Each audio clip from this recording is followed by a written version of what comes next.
Hello mga grade 10, this is Tutor Marife. Ang itututor ko this time ay finding terms of a geometric sequence using the explicit formula. Given ang explicit formula. So ano bang explicit formula? Ang explicit formula is a direct formula that you can use to find the terms of a geometric sequence. So iba siya doon sa recursive formula na nabanggit ko sa ibang video. Ano bang recursive formula? Yun naman yung formula na gumagamit ng initial value, which is the preceding term, para makuha mo yung succeeding term. So dito, using n lang, makukuha mo na ang terms ng sequence gamit ang explicit formula. Okay, so ang direction ay given the explicit formula for a geometric sequence, find the first 5 terms and the 8th term. Okay, so ang kailangan lang natin is n. So if you're required to find the first 5 terms, yung n, papalit-palitan mo lang ng 1, 2, 3, 4, 5. Tapos, find the 8th term din, n is 8. So, yun lang yun. Okay? So, substitution lang.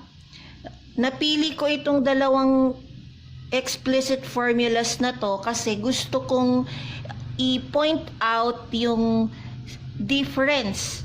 Ano ang magiging effect ng inserting a parenthesis doon sa mga lalabas na sagot. Okay? Pansinin ninyo, yung left problem mo, yung formula dito sa left side ay a sub n equals negative 2 raised to n minus 1.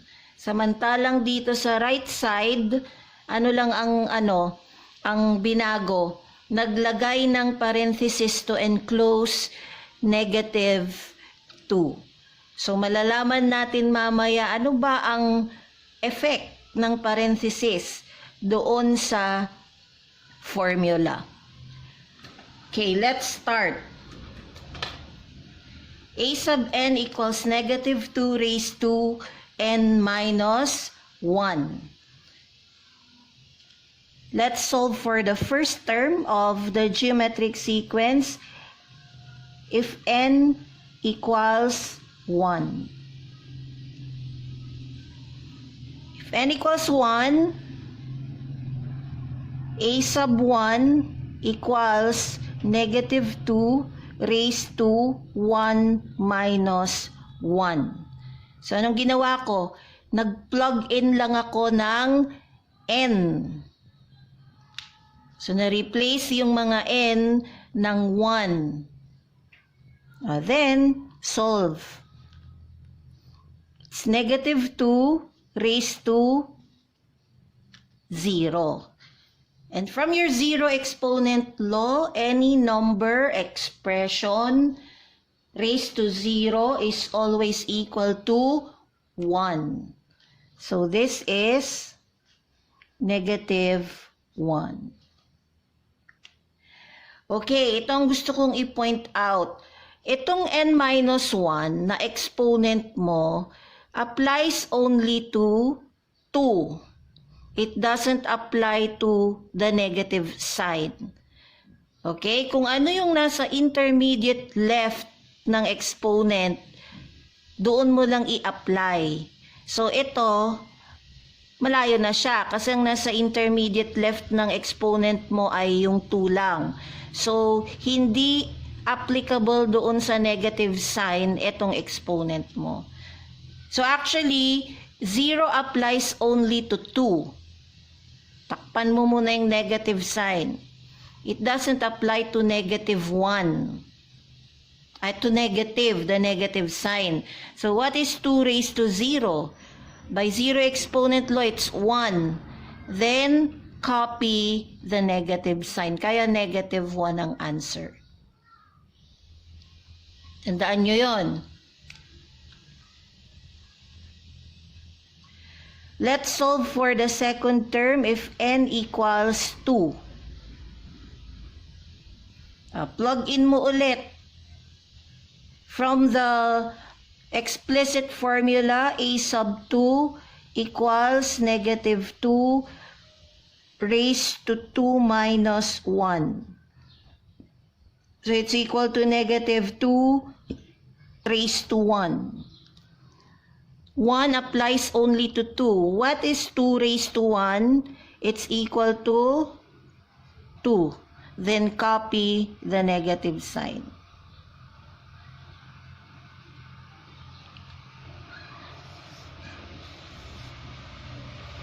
So your second term is negative 2. Third term, that is if n equals 3. Again, plug in. A sub 3 equals negative 2 raised to 3 minus 1. So it's equal to negative 2 squared. Again, the exponent 2 applies only to this. So takpan mo muna yung negative sign. What is the value of 2 squared? 4. Then copy the negative sign. So it's negative 4. Fourth term, if n equals 4, you plug in 4.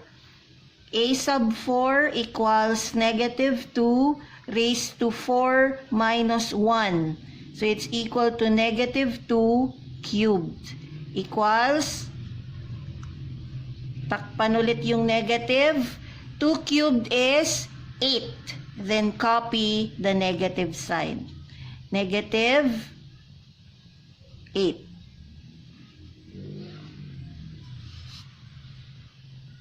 Next, fifth term. If n equals 5.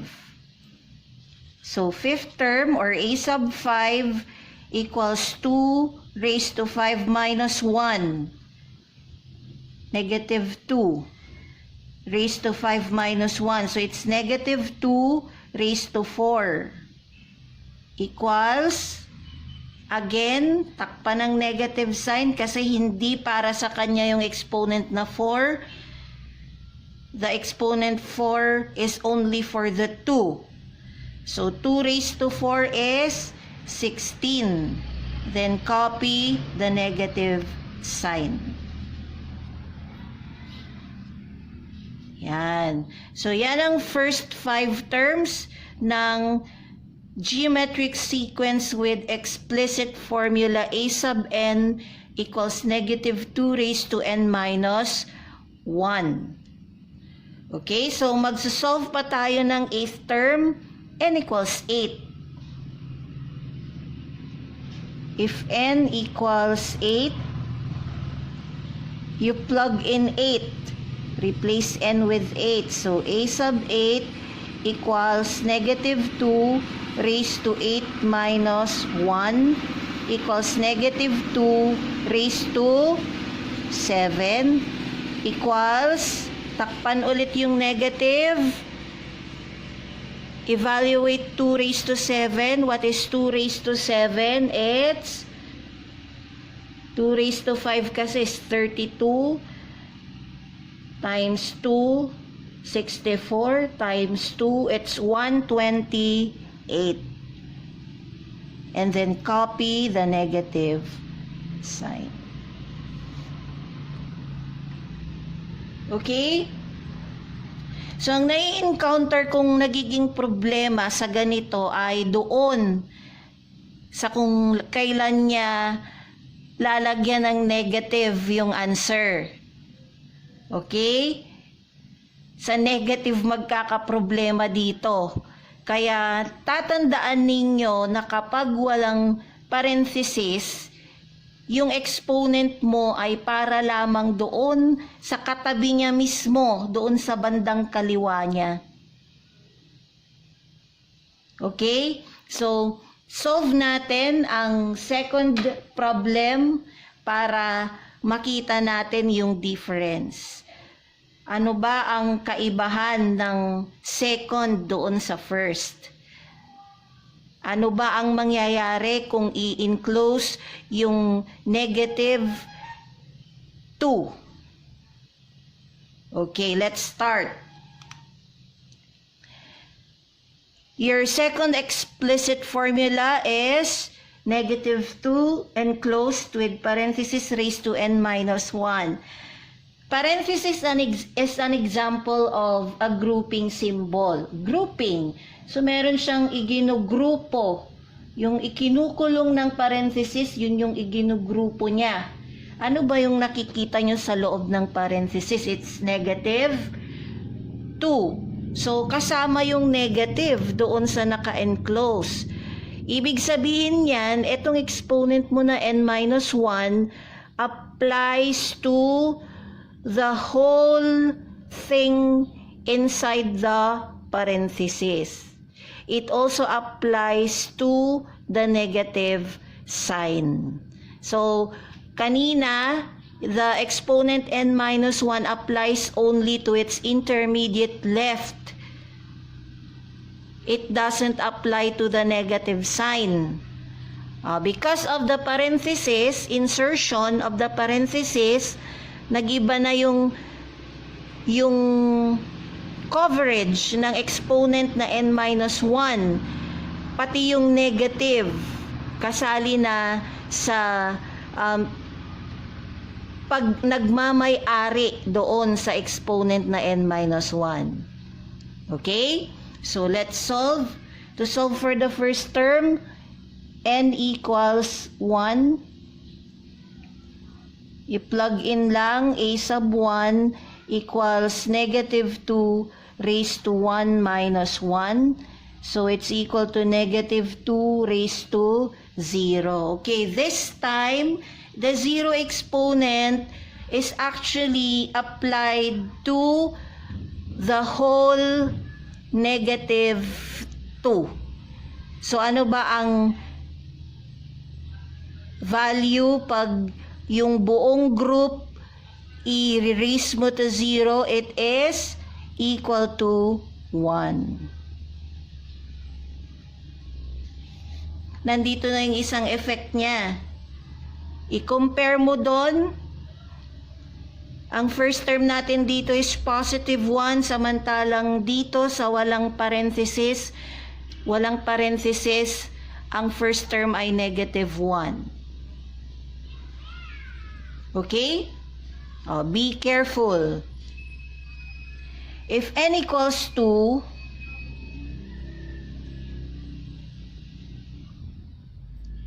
your second term equals negative 2 raised to 2 minus 1.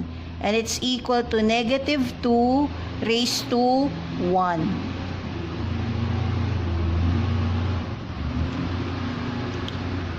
So, pag ganyan, ang 1 ay para doon sa buong group.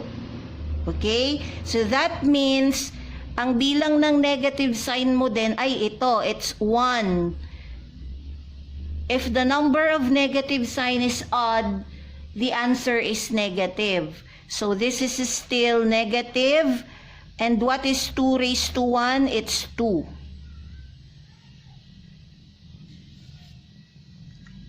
You compare, the same lang. Next. Third term, if n equals 3. So, a sub 3 equals negative 2 raised to n minus 1. So, it's negative 2 raised to 3 minus 1 equals negative 2 raised to 2. The exponent 2 applies to the group. Okay? Your negative sign, yung count ng negative sign mo is the same as the exponent. So, ilan ang negative mo dito sa expression na to? 2. If the number of negative signs is even, the answer is positive. So, ang answer ay positive. Tapos, evaluate na what is 2 squared. It is 4. So, tatandaan ninyo ha, you always have to determine first the sign of your answer, then evaluate. So, bilang-bilangin lang yung negative dyan. Kung odd ang bilang ng negative, your answer must be negative. Kung even number ang bilang ng negative, your answer must be positive. So, nagbibilang ka lang dyan ng negative sign. Okay? So, your third term is equal to 4. I-compare mo doon sa first formula, magkaiba sila. This is negative 4, this is positive 4. Next, if n is equal to 4, a sub 4 equals negative 2 raised to n minus 1. So it's 4 minus 1. So it's negative 2 raised to 3. The exponent 3 applies to the group. The count of your negative signs is 3. May tatlo kang negative sign. Ano ba ang 3? It's an odd number. Since the number of negative is odd, your answer must be negative. Then evaluate 2 cubed, it's 8. This is your fourth term. Next, fifth term. A sub 5 equals negative 2 raised to 5 minus 1. So it's equal to negative 2 raised to 4. The exponent 4 applies to the group. Count the number of negative. The number of negative is 4. It's the same as the exponent. And 4 is an even number. Therefore, the sign of your answer must be positive. Then evaluate 2 raised to 4, 16. So it's positive 16. Compare mo sa fifth term doon sa first explicit formula, magkaiba ng sign. Let's solve for the eighth term. N equals 8.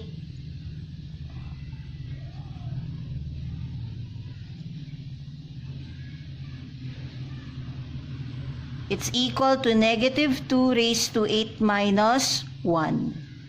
So it's negative 2 raised to 7.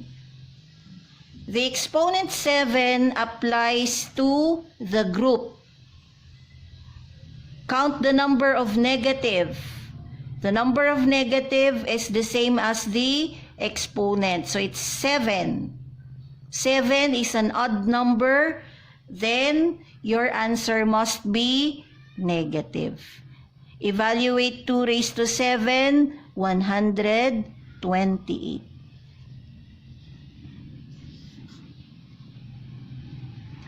Okay, spot natin alin ang naiba.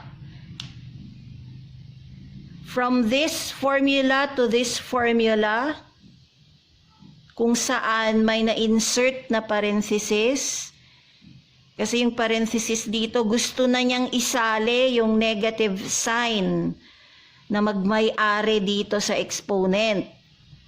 So, ang naging effect ay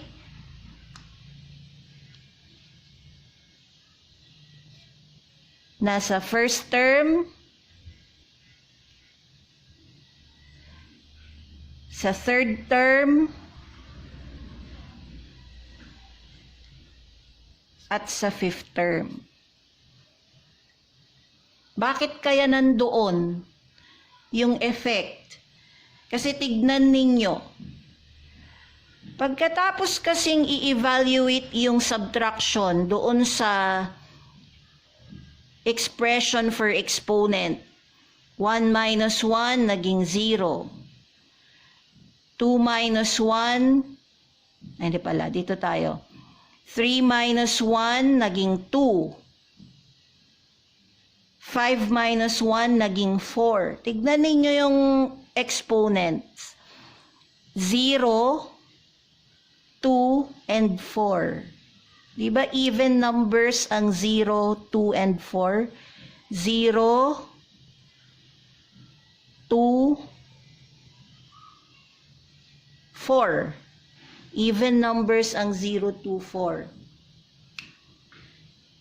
Kasi, doon pumapasok ulit yung basic ninyo sa grade 7 na bilangan ng negative.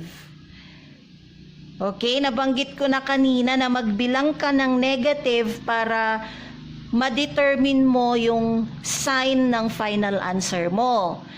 Pag ang nabilang mong negative ay odd, ang final answer mo may negative sign.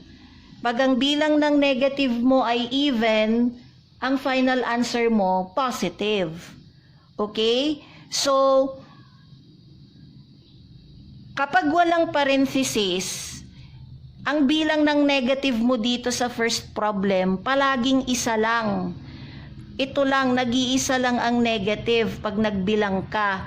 Dahil kahit magbago yung exponent, pabago-bago yung exponent, 0, 1, 2, 3, 4, walang effect yung pagbabago ng value ng exponent dito sa first formula dahil yung exponent mo ay hindi naman applicable dito sa negative. Pagmamay-ari lamang siya ng katabi niya sa kaliwa na 2.